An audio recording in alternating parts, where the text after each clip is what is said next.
Hey, what's with that attitude? It's Christmas. Work with me here. My husband kept saying that, but I was so overwhelmed by pain that I couldn't even think straight. Hold on, my stomach hurts really bad right now. I tried to explain, but he wouldn't listen. Seriously? You're probably faking it. You're so cowardly. Please, it really hurts. If I end up in the hospital, I won't be able to take care of our daughter. Come home now. You need to stop this. I told you not to embarrass me in front of the relatives. Don't tarnish my reputation. Just bear with the stomach pain. He shouted. Then he hung up the phone. Exhausted from the conversation, I sat down, feeling a wet sensation below. Oh, no, my water broke. I tried to move quickly, but the pain intensified, and I couldn't move. I needed to clean up. But first, what about our daughter? As I tried to bear the pain, my daughter, concerned, entered the room. Mom, what happened?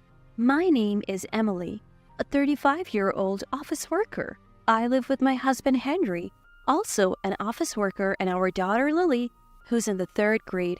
I had Lily when I was 24 and hadn't been pregnant for a while, so I thought I wouldn't have another child. But to my surprise, I'm pregnant again after 9 years and due next January. It's unexpected, but my heart swells with joy. Lily is over the moon about getting a sibling. I'll help take care of the baby. However, there's one person who isn't thrilled about the pregnancy. My husband Henry. I'm currently on maternity leave, and he keeps complaining, saying things like, I am just eating for free. I mean, whose child does he think this is? It's ours. Plus, I'm still getting paid during my leave. I avoid confronting him because it seems to hurt his pride. But lately, Lily has been standing up for me.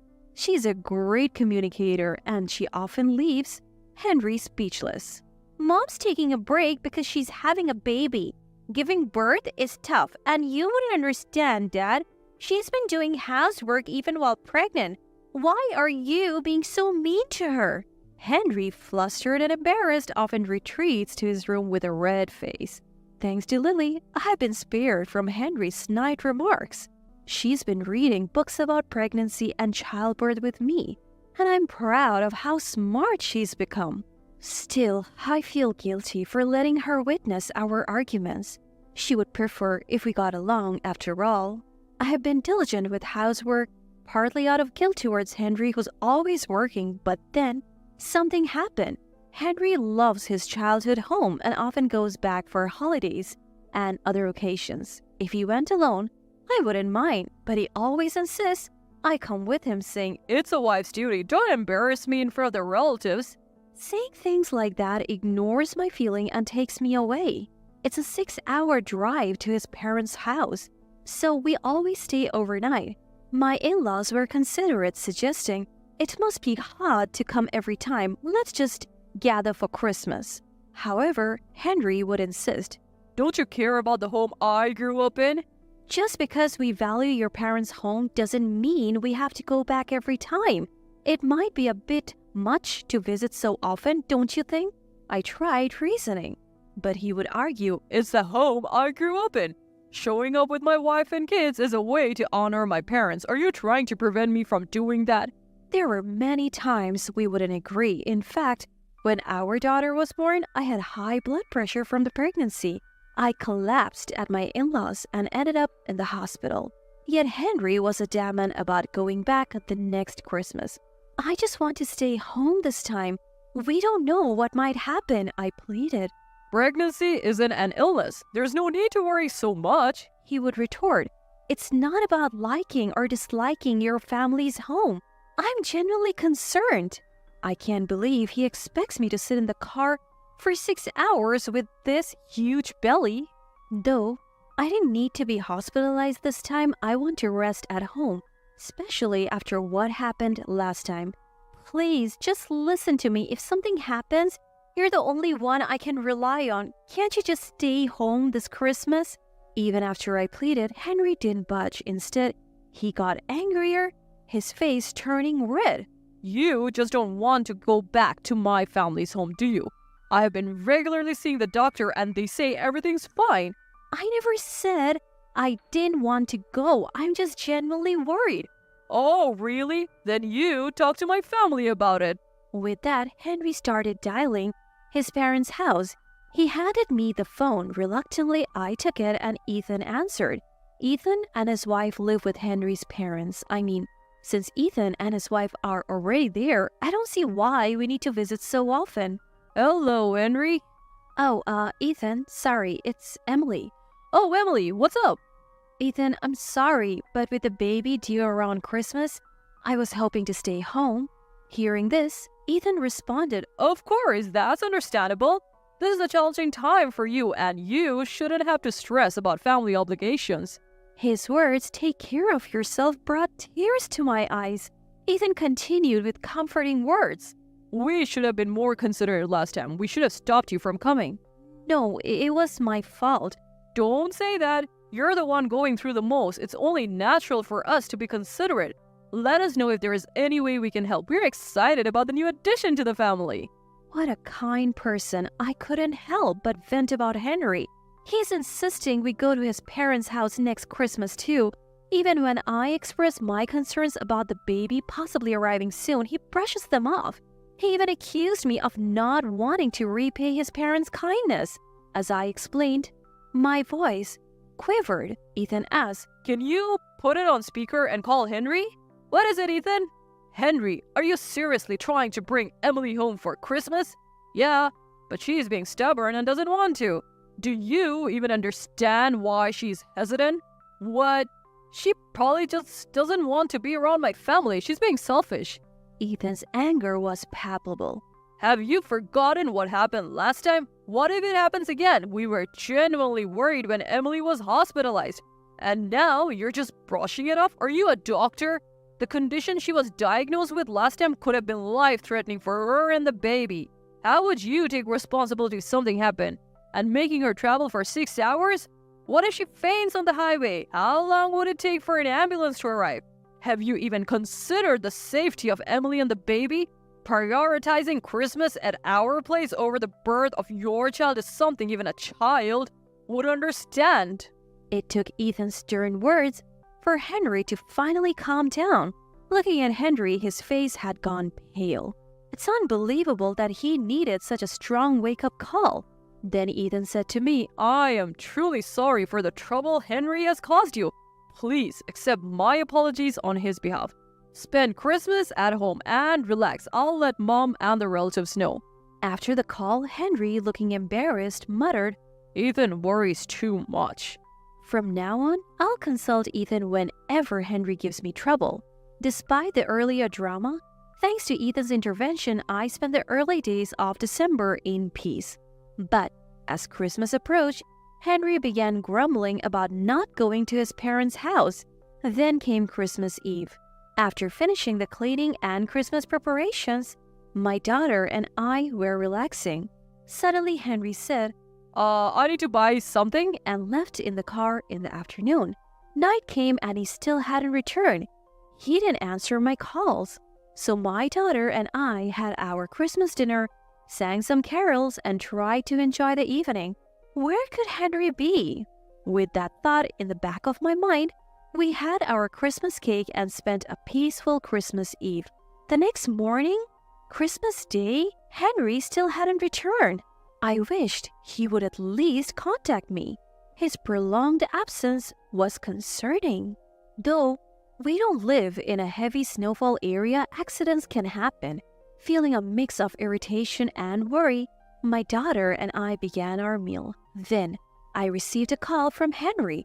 There was a lot of noise in the background. Hey, you should come over too. Come where? To my childhood home, of course. What? All the relatives are here having a drink. Hurry up. Turns out, Henry had gone to his parents' house on Christmas Eve. You said you were going shopping. Was that a lie? I don't know, but I might eat your portion too. Henry was clearly drunk. After all my pleas, he hadn't understood at all. My daughter looked worried. To avoid a fight, I continued the call in another room. Just ask Ethan or a relative to drive you home. As I said this, a sudden pain hit me. But even in this situation, Henry's tone became more irritated. Hey, what's with that attitude? I've been putting up with your whims. Cooperate for once. It's Christmas. I have only asked him to be patient for Christmas and he hasn't been cooperative at all. It's embarrassing if everyone's there and we are the only ones missing. Henry kept going on, but I was distracted by the increasing pain. Oh, wait, I'm in a lot of pain right now. It's getting worse. I tried to convey my situation, but Henry wouldn't listen. Really? You're probably faking it. You're so deceitful. It really hurts. If I get hospitalized, who will take care of our daughter? Come home now. You stop it. I told you not to embarrass me in front of the relatives. Don't tarnish my reputation. Just bear with the pain. Henry shouted. The call abruptly ended. Exhausted from the exchange with Henry, I slumped down, only to feel a wet sensation below. Oh no, my water broke. I tried to move, but the pain was intensifying. I needed to clean up. But more importantly, what about my daughter? As I tried to bear the pain, my daughter, looking worried, entered the room. Mom, where's Dad? Sorry, Lily, can you come here for a moment? What's wrong, Mom? Lily, can you call an ambulance with this phone? Paralyzed by pain, all I could do was ask. Lily, seeing my state, was clearly shaken and unsure. I realized I hadn't taught her how to call for help. Before I could explain, she exclaimed, "I'll get the neighbor!" and dashed out. In a moment, our neighbor arrived. Lily, realizing she couldn't handle the situation, had wisely sought an adult's help. "Emily, are you okay? I'll call an ambulance right away." My neighbor said so and called an ambulance. I had never been more grateful for a good relationship with our neighbors. Lily held my hand and comforted me. While waiting for the ambulance, the neighbor contacted my parents. Finally, the ambulance arrived, and I gave birth later that day. The next day, my parents arrived at the hospital.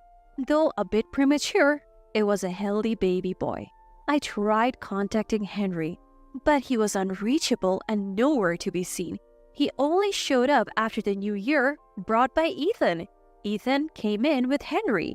Ethan, though not involved, apologized to me.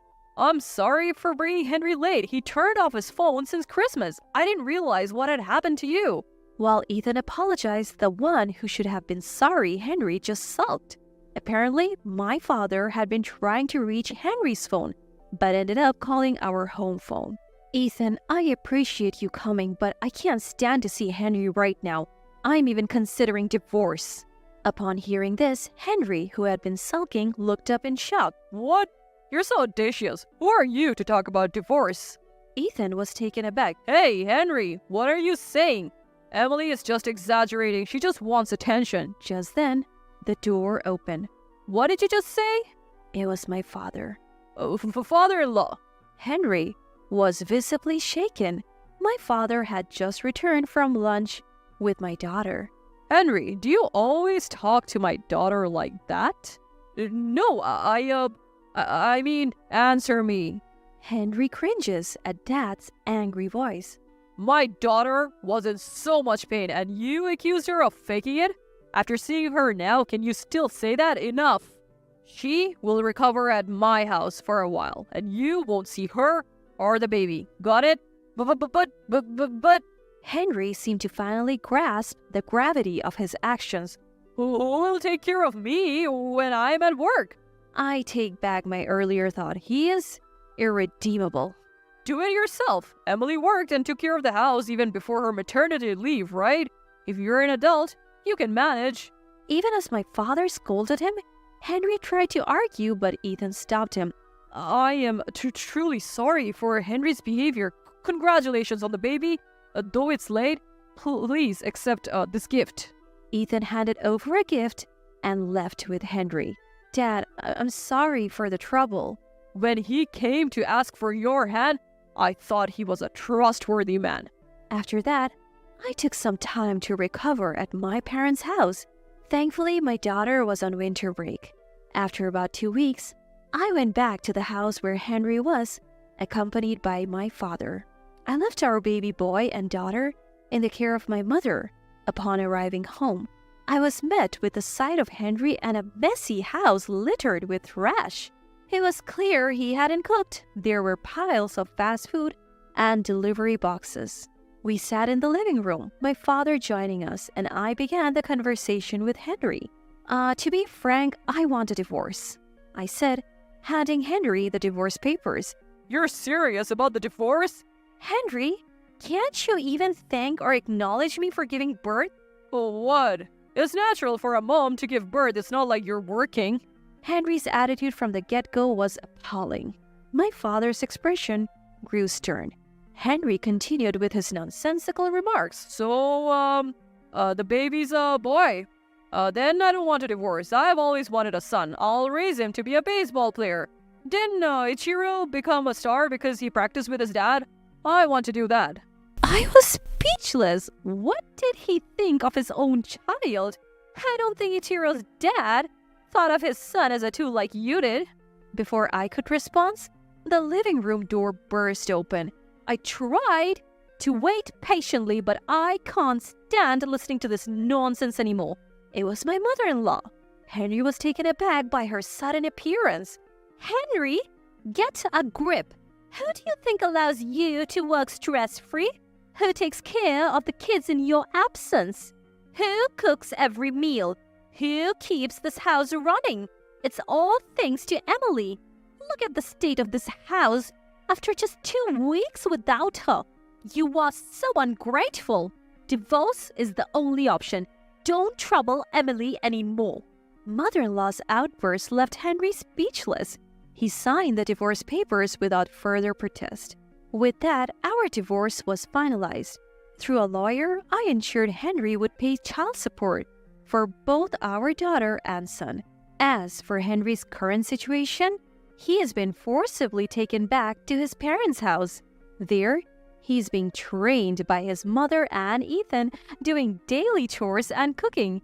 He seems to be struggling with the housework, often complaining about wanting to escape the house. It's ironic how the man who once loved being at his parents' house now despises it. On the other hand, I successfully completed my maternity leave and parental leave and returned to work. Thanks to the generosity of my in-laws, I was given the house Henry and I lived in as part of the property division. I'm truly grateful for their kindness, as they didn't want my daughter to transfer schools and feel lonely. My daughter seems to be disappointed in Henry because of what happened. She's refusing to see him even though we have just divorced. I don't intend to let my son see him either. I think I'll let Henry's parents set him straight. Maybe one day, if he changes his ways and the kids want to see him, I might allow it. But that day might never come. Regardless, I'm determined to raise our children right. I'll work hard today and every day for the sake of my precious children.